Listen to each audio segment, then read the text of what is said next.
original, si no paga, lo va a pagar la empresa que dio el CDS, a cambio recibe pagos mensuales, pero no sabemos cuánto vale, y ese es el problema importante. Este es un invento reciente. Los credit default swaps se inventaron en 2001, fundamentalmente para deuda soberana, es decir, deuda de países. Ahí es más probable saber si van a pagar o no. Los países prácticamente siempre pagan. En consecuencia, ser el garante de que va a pagar un país, pues no es un riesgo muy elevado. Sin embargo, un par de años después empezaron a utilizar para todo tipo de créditos, incluyendo los hipotecarios. Entonces, este crecimiento es abrumador. De prácticamente no existir, en el 2008, si fue el año pasado, lo que teníamos en credit default swaps eran 65 billones de dólares. Billones de los nuestros, de 12 ceros, no billones de ellos. Estos trillones, pues, de ellos.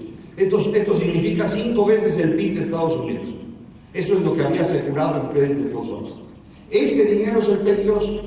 Es decir, cuando ustedes escuchan, sobre todo últimamente mucho en los medios, acerca de los problemas con los derivados, no todos los instrumentos derivados son problemas. De hecho, la mayoría de los instrumentos derivados sirven para varias cosas.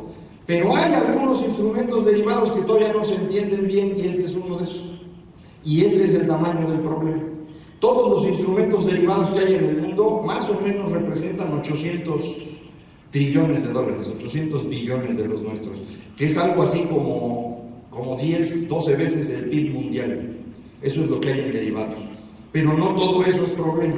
Esta parte es la que es problema. Y no todo esto es dinero perdido, digo, para que no se espanten innecesariamente. ¿Qué es lo que ocurre con esto? Bueno, los bancos de inversión que habían ofrecido pagar los CDS, de pronto ya no pueden pagar. Empiezan a tener problemas para pagar. El primero que tiene problemas serios es Bear Stearns, que en julio pasado pues entra prácticamente en quiebra, pero el gobierno lo rescata. El gobierno de Estados Unidos no rescata al banco, rescata todas las conexiones de pagos que tenía que hacer. Es decir, el gobierno se hace cargo de la cartera de Bear Stearns, aunque los dueños de Bear Stearns perdieron todo el banco. Sin embargo, el 15 de septiembre ocurre lo mismo con Lehman Brothers, y ahí el gobierno de Estados Unidos dice que no se van a hacer cargo. ¿Por qué hicieron esto? Es algo complicado de entender. El secretario del Tesoro de Estados Unidos, Hank Paulson, es un burro, absolutamente un burro.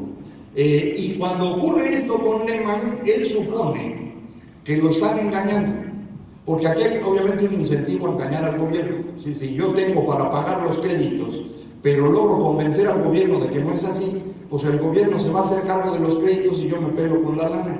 Entonces el secretario del Tesoro supone que lo están engañando y dice, pues para que no me engañen, les voy a mostrar que nosotros no nos rendimos a la primera amenaza, y dice, yo no los voy a rescatar. Entonces Lehman, el 15 de septiembre, anuncia la quiebra, y resulta que sí estaba en problemas. Entonces Lehman tenía conexiones con prácticamente todo el mundo, es decir, todos los países del mundo tienen papeles respaldados por Lehman, que hoy valen cero. Entonces lo que ocurre es que esto genera una crisis global. Y ya después se da cuenta el señor Paulson. Lo mismo ocurre inmediatamente con Merrill Lynch, y los últimos dos bancos de inversión, Morgan Stanley y Goldman Sachs, no quiebran, pero el gobierno los obliga a convertirse en bancos comerciales, llaman bancos de inversión.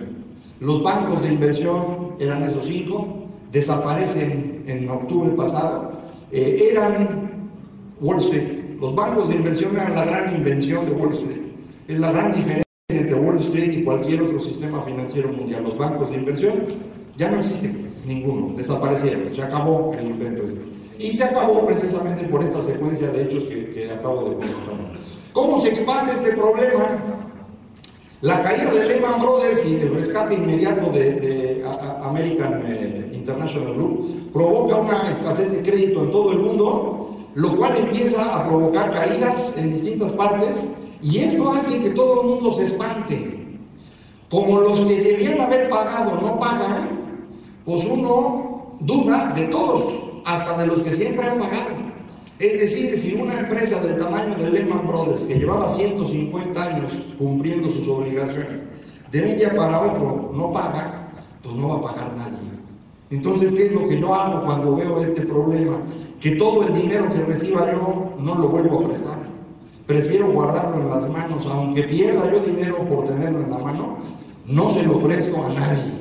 Entonces eso lo que provoca es que los créditos revolventes que tienen ustedes de una gran cantidad de empresas que todos los días están colocando dinero, en el momento que el dinero se convierte en efectivo, el banco ya no reactiva el crédito y detiene el crédito. Y en ese momento empiezan a hundirse pues, prácticamente todas las demás financieras del mundo, y esto no se va a detener sino hasta que el 12 de octubre se anuncie el rescate en Inglaterra.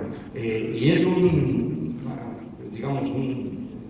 detenimiento de la crisis muy temporal. Vean ustedes lo que ocurre. Esto es para que vean cómo el fenómeno es absolutamente global.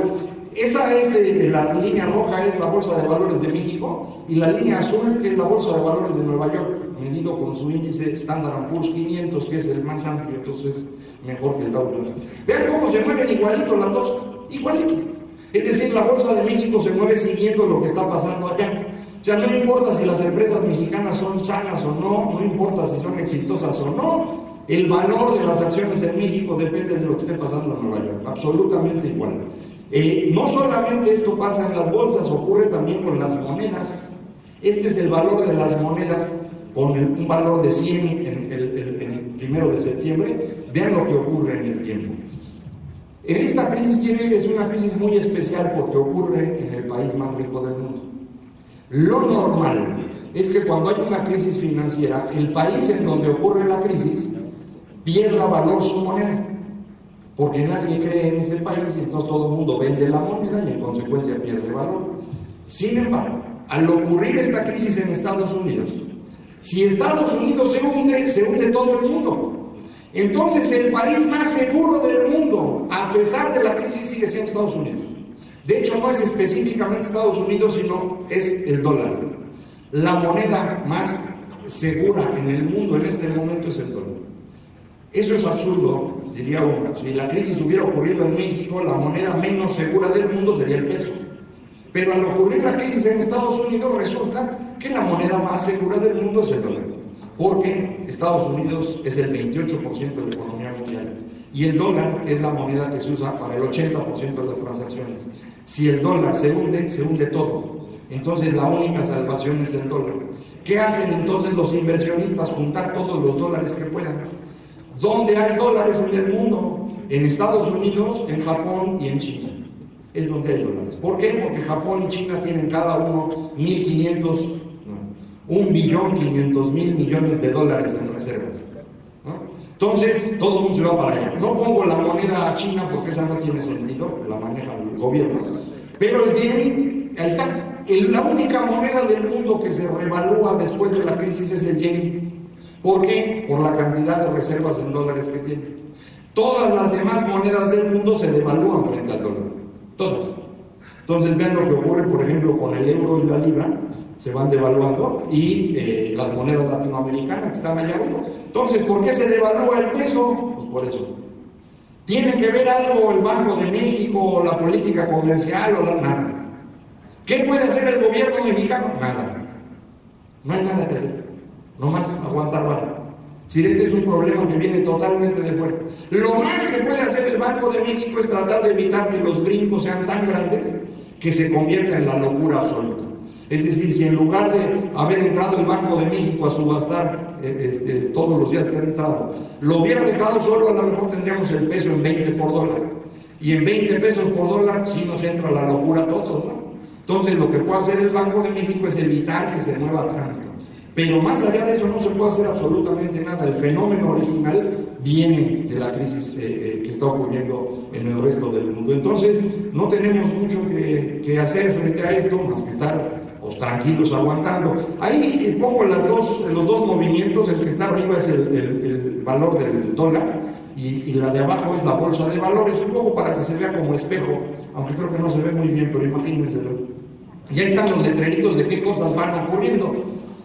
Ahí, por ejemplo, el anuncio del paquete en Estados Unidos también fue un fracaso monumental. De veras, el señor Paulson es muy bruto. Cuando viene el problema, el rescate que él anuncia es simpaticísimo. En media página pone que le pide al Congreso $700,000 millones